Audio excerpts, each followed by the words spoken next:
When I fell in love with Alex, I never imagined that something so beautiful could bring me so much pain. It all started on an autumn evening, when I met him at a small cafe tucked away on a quiet side street. He was the kind of person who didn't need to say much to make you feel seen, heard enough.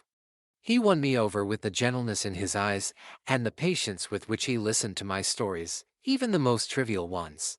It had been years since I'd felt that kind of peace, the kind that only comes when you're with someone who understands you without needing explanations.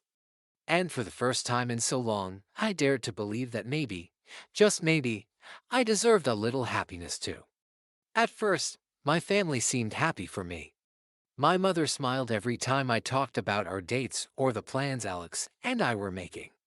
My father was more reserved, as he always was, but he didn't say anything negative. And my sister, Anna, appeared excited.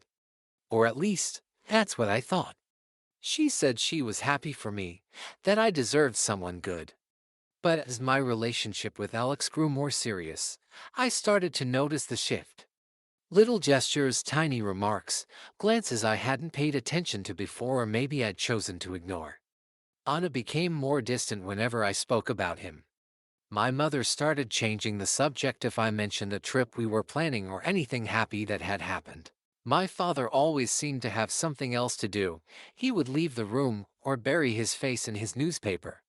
At first, I thought I was imagining it, that maybe I was reading too much into things. But then came the words. They came first from Anna, in a tone that tried to sound like a joke but cut deeper than any insult could. It's easy to be happy when you don't have to compete with someone better than you, she said one night after I'd shared how wonderful a weekend with Alex had been. I was stunned into silence. I couldn't believe that my happiness could make her feel so small. I tried to talk to her, to make her see that there was no competition between us, that all I wanted was to be happy and to see her happy too. But Anna seemed to sink deeper into frustration and silence. And somehow, all that sadness turned into a wall between me and the rest of my family. Things reached their breaking point one Sunday at lunch when my mother asked me to stay after Alex had left. I could tell from her expression that something heavy was coming. She asked me not to talk about my relationship in front of Anna anymore, to avoid mentioning our plans for the future or my happiness. Don't you see you're hurting her, she said. It's hard for her to see you have everything she wants.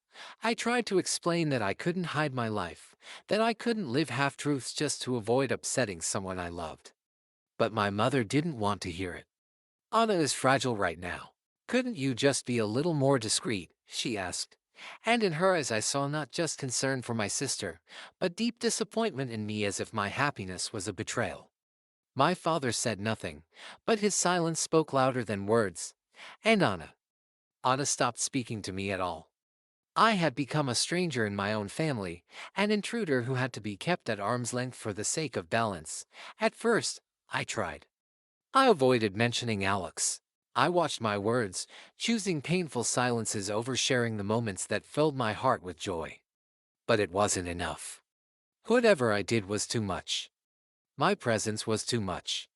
Eventually, I was gently asked to come by less often. Maybe some space would do everyone good, my mother said. And that's when I understood. They were pushing me away. I left in tears, no longer trying to justify myself, no longer searching for explanations or hoping things would go back to how they used to be. That was perhaps the hardest walk home I'd ever taken. Alex was waiting for me, and when I told him what had happened, he just held me. No words, because what words could ease that kind of pain? For days I sat with the weight of it all, asking myself if I had done something wrong, if I could have handled it differently. But no matter how much I searched, I found no answers. I had chosen love, and for that I paid the highest price, my own family. Life went on. Alex and I moved in together. We built our little world, filled with simple, beautiful moments.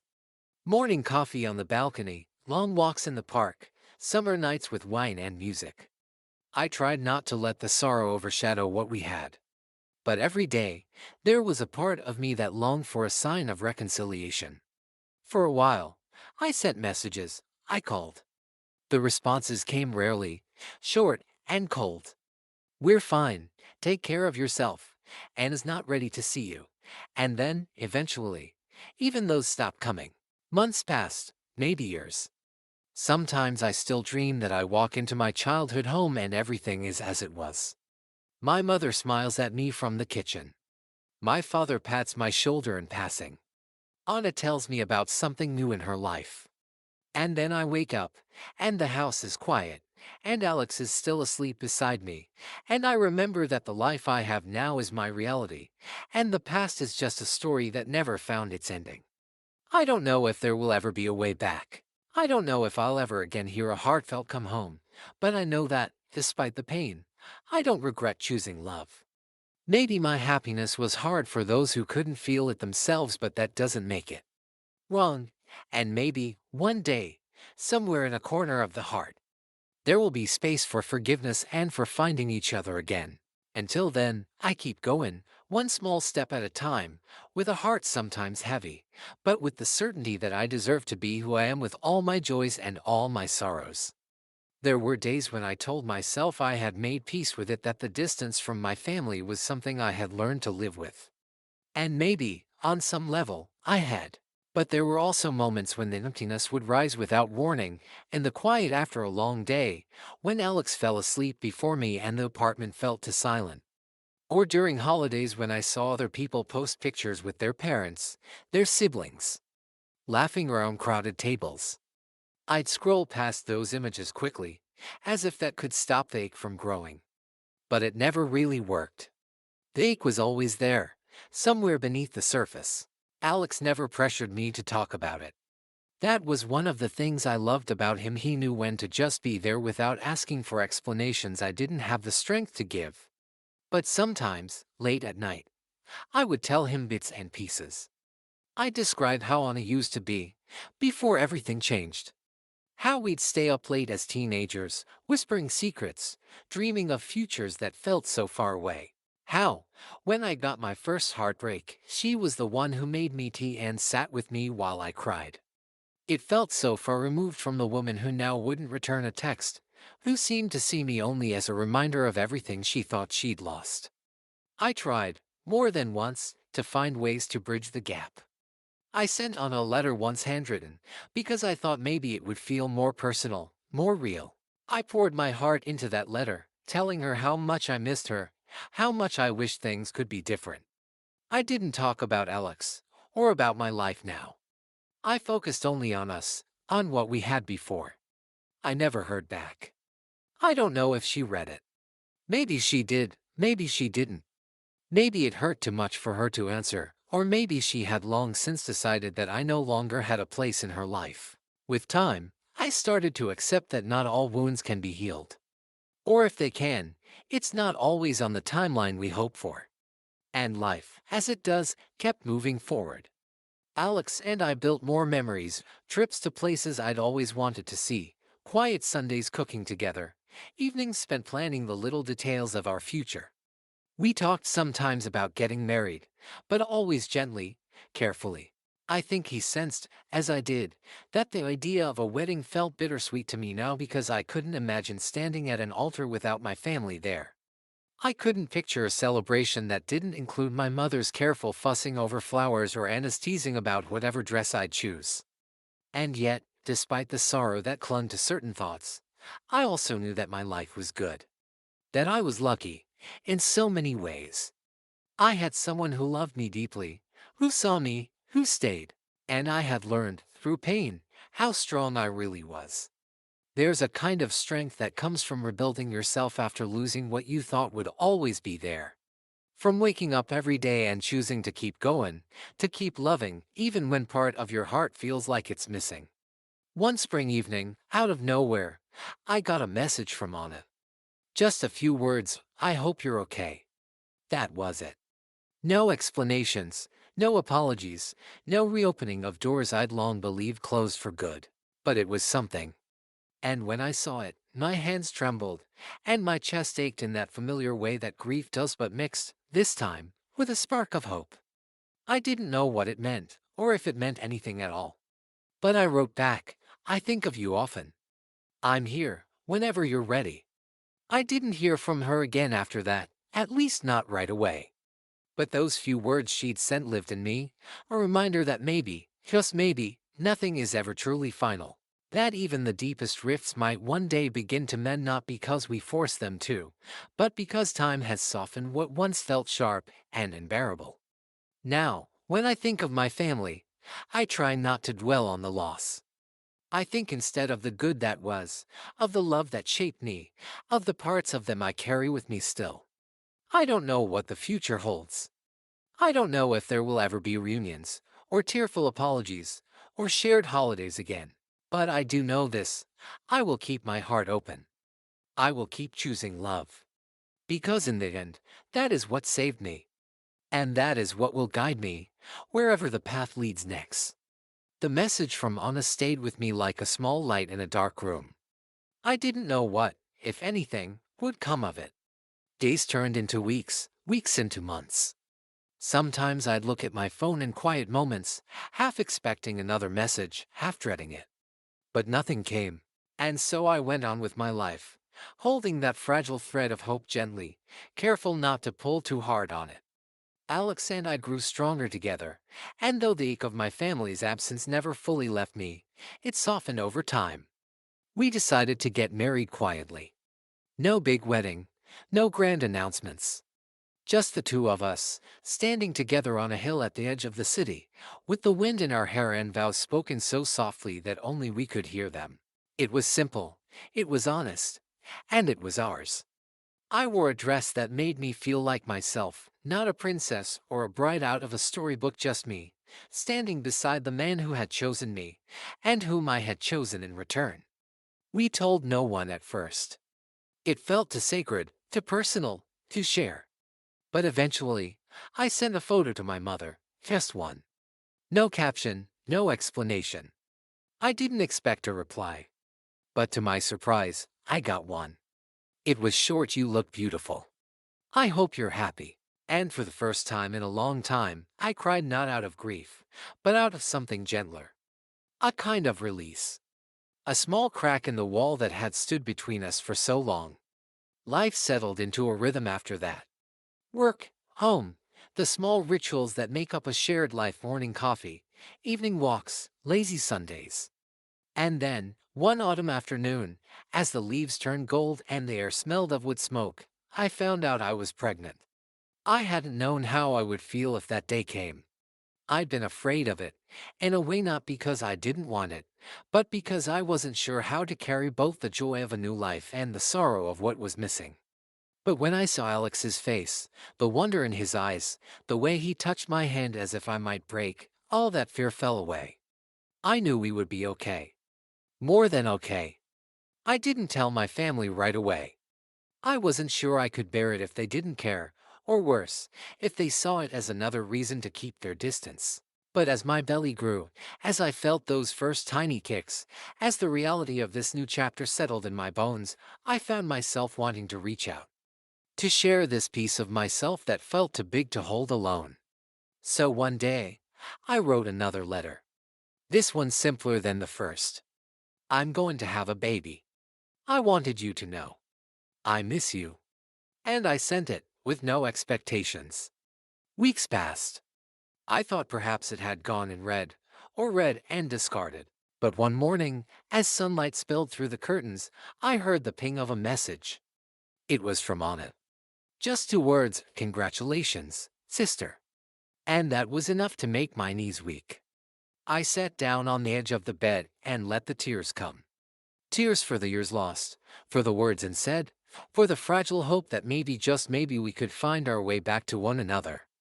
In the months that followed, the messages came more often. Careful at first, like testing the ice after a long winter. Then warmer, steadier. She asked how I was feeling. She sent me a picture of a tiny sweater she'd wear upon, though she didn't say if it was for my baby. But I knew. And my mother wrote too: not much, but enough. Little check-ins. A recipe for soup when I caught a cold. A note to say she was thinking of me. And so, slowly, the distance began to shrink. Not erase, nothing so simple as that. There were still silences, still moments when the weight of all that had passed between us hung heavy in the air. But there was also a kind of grace, a willingness on both sides to try, to build something new, even if it didn't look like what we'd once had. The day my daughter was born, I felt a kind of peace I hadn't known in years. Holding her, I thought of all the stories that had brought me here, of the love I'd fought for, of the family I'd lost and begun, bit by bit, to find again. When I sent a photo to Anna and my mother, their replies came within minutes. Simple words, but full of feeling. She's perfect. I'm proud of you. And in that moment, I believed for the first time in so long that no matter how broken things had been, no matter how much time had been lost, love could still find a way through. And so we begin again. Not the same as before, not untouched by pain or regret, but together, in whatever way we can be. And that, I think, is enough. The early days with my daughter were a blur of sleepless nights and quiet wonder. There's something about holding a tiny life in your arms that softens the sharp edges of the world. Alex was endlessly patient. He'd rock her for hours when nothing else would soothe her, hum little melodies that made her eyelids grow heavy. And in the quiet moments, when she was finally asleep, we would sit together, exhausted and amazed, marveling at how this small person had changed everything.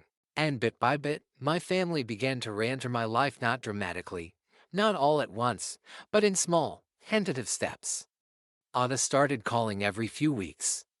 At first, the conversations were cautious, as if we both feared saying the wrong thing. But slowly, the space between our words filled with warmth again. She asked about the baby, about how I was coping.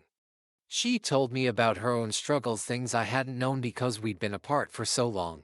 The job she'd lost during the pandemic, the relationship that had ended quietly, leaving her lonelier than she'd wanted to admit. I listened, and for the first time in years, I felt like her sister again. My mother came to visit one afternoon. She stood at the door, unsure, as if she didn't know whether she was welcome. But when she saw her granddaughter, her face softened in a way I hadn't seen in years. She held the baby so gently, as if she were afraid she might break. And when she looked at me, I saw tears in her eyes. "She looks like you did," she whispered. And in that moment, so much of the anger I'd carried melted away, not forgotten, but forgiven, or at least on the path to being forgiven. We didn't talk about the past that day. There were no apologies, no explanations.